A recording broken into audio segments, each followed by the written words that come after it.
So now getting started, before we talk about any of the specifics, we need to know what aerospace means. So aerospace is a word that has two parts, aero and space. Aero means air, which means that aerospace engineers deal with all of the vehicles that fly in the air. For an example, a helicopter, a drone, a plane, and also the stuff that goes in space. So rockets and satellites. There is a lot of vehicles that aerospace engineers deal with, and I'll go over a bit of everything with you today. So in every single aerospace vehicle, in a helicopter, in a plane, in a rocket, there's always two core things. Every aerospace vehicle will have flight controls, which allows it to change direction, and it has propulsion. Propulsion is what you use to push in a direction. So you have to be able to go somewhere, and you have to be able to turn. In the world of aerospace, we don't describe rotation by saying left, right, up, down. We use three terms called pitch, roll, and yaw. So we have 6 dimensions of freedom. Everyone knows what forwards and back is. That's our first dimension. Up and down, that's our second. Left and right is our third. So that's describing movement. But rotation is our other set of 3 dimensions. So what pitch describes is looking up and down. So if I was to move my head and look up and down, I would be pitching. If I was looking left and right, that is called yaw. And if I was to turn my head left and rock it side by side, that would be roll. Here's a video recording of a plane doing an entire loop in pitch. So you see that it's just looking upwards. So on planes, what controls pitch is these 2 elevators on the back of every single plane. So you might have seen on the back of a plane you've flown on, this large section with 3 massive wings. These 2 wings is what controls pitch. So when these extend downwards, you push air down, making your airplane look downwards as well. And when these extend upwards, you push the air at the back of your plane upwards, as that will make your plane look upwards. If you look at the screen here, this is a model of a plane. Here are the 2 elevators we have.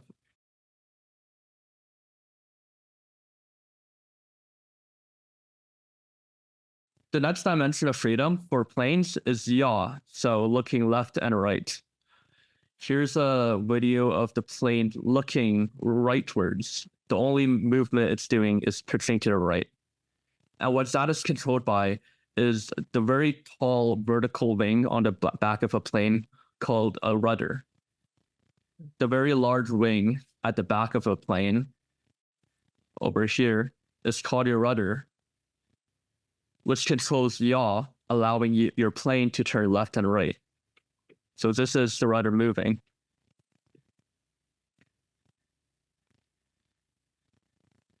And the final control of planes is its ability to roll. So here you have a video of it rolling. It's not looking up, down, left, or right. All it's doing is rocking to the side. So that allows you to do something called a barrel roll, which is what the video is doing. So that is controlled by something called ailerons on your wing. Over here at the side of your wings are your ailerons. So when your plane is rolling, these things would move up and down, allowing your plane to roll. So these are 3 simple ways of looking up and down, looking left or right, or turning your head sideways. However, when you're flying a plane or in any type of aviation vehicle, you're never just using one way of turning. You're always controlling all 3, pitch, yaw, and roll at the same time. The best example of this is turning your plane around. To turn your plane around, you never just yaw. What you would do instead is you would roll to the side and then pitch up to look. So you're combining both pitch and yaw to turn. And I'll show you an example of that. To turn a plane, you would first roll it to the right. So right now the plane is rolling. And once you're in this position, you would pitch upwards. And when you're done turning, you would roll back to be level. So that is using both pitch and roll. So once again, if I was to turn to the left, you would roll to the left as in you would begin pitching upwards. As in, when you're done turning, you would roll to the other side and continue going straight. So basically, when you're flying a plane, drone, helicopter, any vehicle, you're never just thinking about pitch, roll, and yaw. You're thinking about how all three are working together constantly. So we already know how planes control what the flight systems are, which is the pitch, yaw, and roll, which is controlled by elevators, rudders, and ailerons. But how are they propelled? Meaning, how do they push forwards? So there are two types of planes, propeller and jet. So the top three you see here are propeller aircraft. How a propeller aircraft works is that you have a propeller like this spinning around really quickly as that pushes air to the back of a plane. So here we see three examples of propeller crafts. The left here is the Cessna 152, which is a plane that most beginner pilots fly sometime. This is the SR-22. And here's a video of a propeller spinning. So this propeller of the plane is what pushes it to go forwards. The other type of plane is a jet plane. So most of the large Boeing planes that you fly on to go to another country uses a very large jet. Also, military planes, such as the F-18 Hornet right here, also has jets. So this is what a jet engine looks like on the inside. Basically, how jets work is that you have very large blades that sucks air really quickly into the jet engine, as there's also fuels that is lit inside of the jet engine, as that almost makes a little rocket engine. So here is a video of a jet working.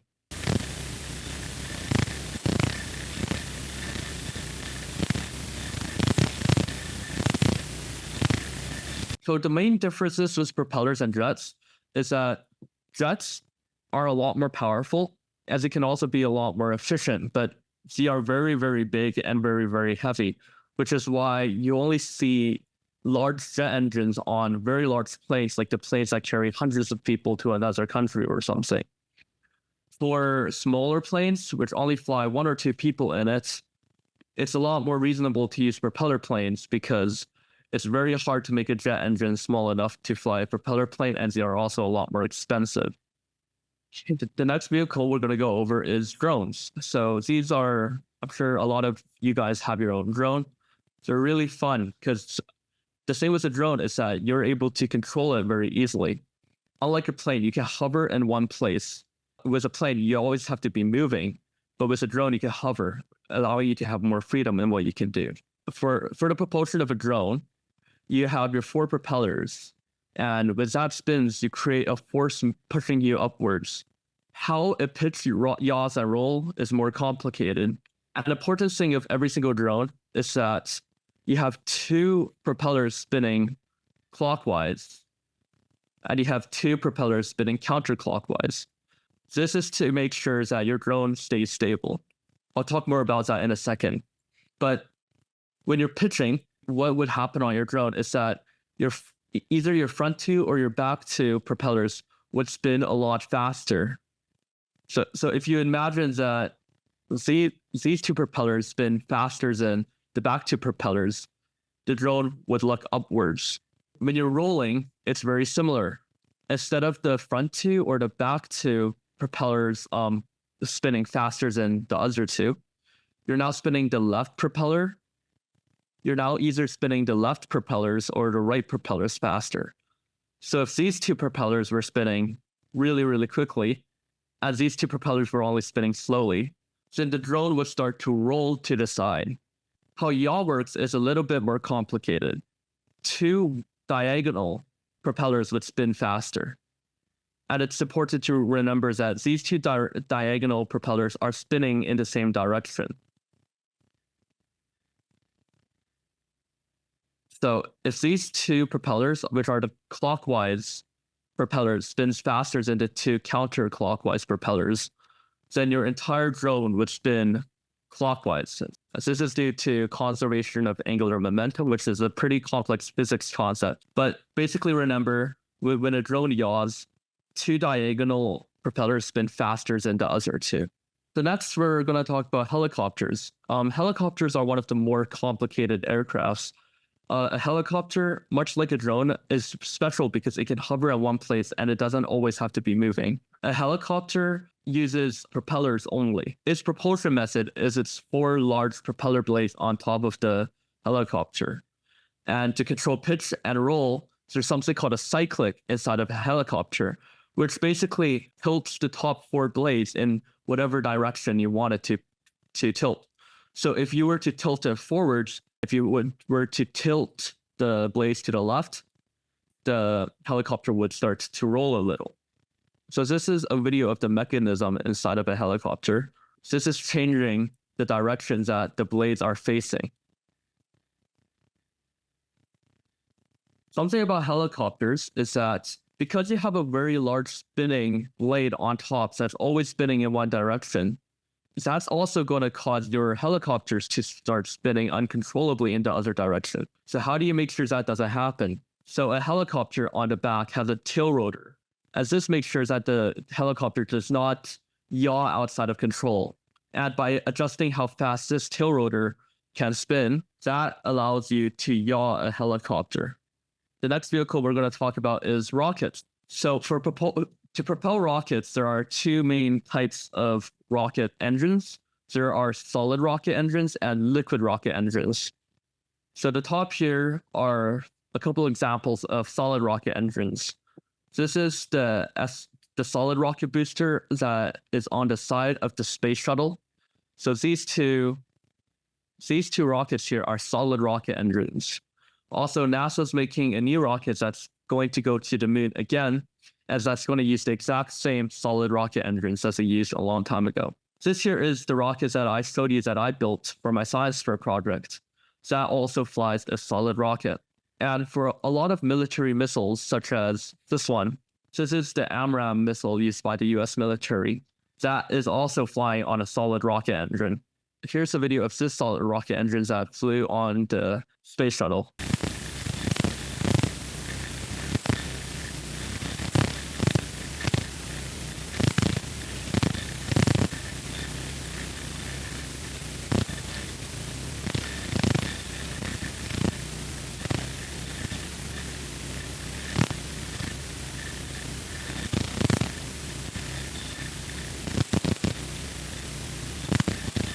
Okay, so the reason why this is called solid rocket is because what goes inside of the rocket is solid. So you have very large grains of fuel that you burn, which creates the rocket. Solid rockets are very, very powerful, and they are also a lot cheaper and simpler to build. Because all of the fuel is solid, you don't need a very complicated rocket engine. You basically put fuel inside of a tube, and that's a solid rocket engine. The problem with this is that when you start burning a solid rocket engine, you can't turn it off and you can't control how powerful it is. A solid rocket engine, once you light it, it will only stop when all of the fuel runs out. So that's why the other type of rocket, which is a liquid rocket, exists. So a liquid rocket engine, instead of using a solid block that you burn, instead you have 2 tanks. You have a liquid oxygen tank and a fuel tank. And the liquid oxygen and fuel are mixed together, burned, and pushed really quick out of the nozzle. So a liquid rocket will use 2 tanks of liquid instead of a solid block. And you can basically control how fast the liquid comes out and how much liquid you're using. And that is what allows you to turn off a liquid rocket engine and allows you to control how much thrust it produces. So here are some examples of liquid rocket engines. This is the RS-25 liquid rocket engine, which is used in the space shuttle. Here, the next one is the J1 rocket engine, which is on the bottom of the Saturn V, which took humans to space. And over here is a Raptor engine, which is the engine that SpaceX is developing for the Starship rocket, which is supposed to bring humans to Mars. And here's a video of a test of the Raptor engine.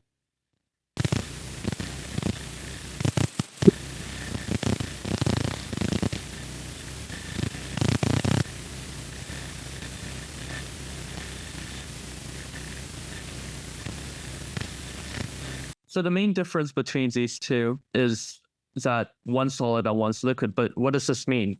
When you want more control over how much thrust you're pushing out, then you need a liquid rocket engine. And when your only goal is to push really quickly and you don't really care about its accuracy, then you would use a solid rocket. A really good example of this concept is the space shuttle. So this was what brought humans to the International Space Station for many years. This rocket uses both solid rockets and liquid rockets. When it first launches, you need a lot of force to push up to space. So to do this, you use cheap solid rockets. But once you're in space, then you have to make very precise maneuvers and very precise bursts of force to make sure that the space shuttle actually gets to the International Space Station. And because you need this precise control, so you use a very expensive liquid rocket to control the rocket more precisely. Okay. So how are rockets controlled? So rockets are controlled in many, many different ways. Most rockets have something called thrust vector control. So a rocket is normally pointing straight downwards, but what thrust vector control allows you to do is to move your rocket engine around. And that allows you to control pitch, yaw, and roll and whatever by basically moving your rocket engine around. Here's an example of a thrust vector control system.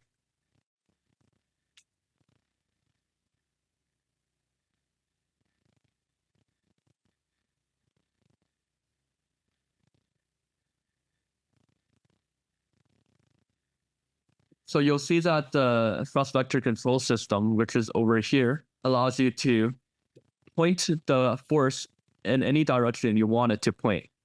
And by doing that, you can control what direction the rocket flies at. Some rockets, especially missiles, have controllable fins. So this is a part of the AIM-9X Sidewinder missile. You see that there are 4 fins over here, as these can turn around. So those are basically wings for rockets. The only problem with wings is that wings only work when you're in the atmosphere. Once you go to space, when there's no more air, these will not work anymore. Something else rockets use is called reaction control systems. This uses cold gas thrusters instead of liquid or solid gas. Normally, you're spitting out little bursts of carbon dioxide, as that can be placed on the side of your rocket. And you basically have a little rocket that allows you to push in any direction to control your rotation.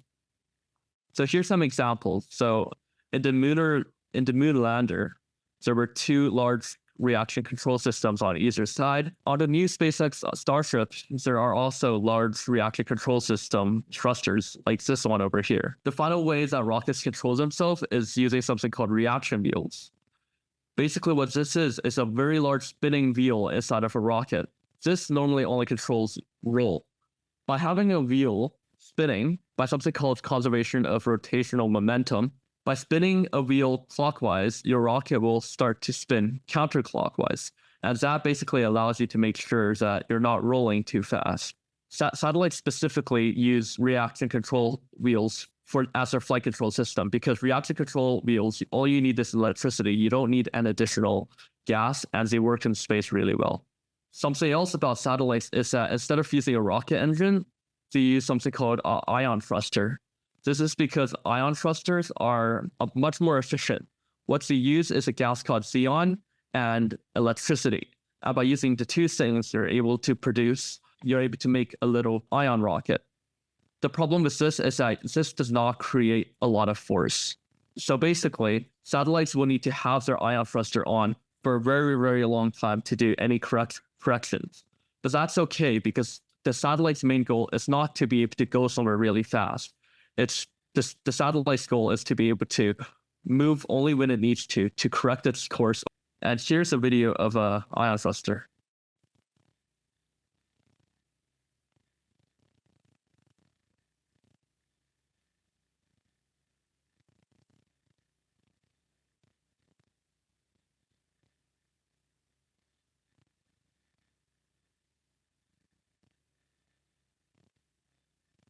So these ion thrusters are a lot more efficient than rocket engines, so you don't need to carry as much fuel. However, they do not produce as much force.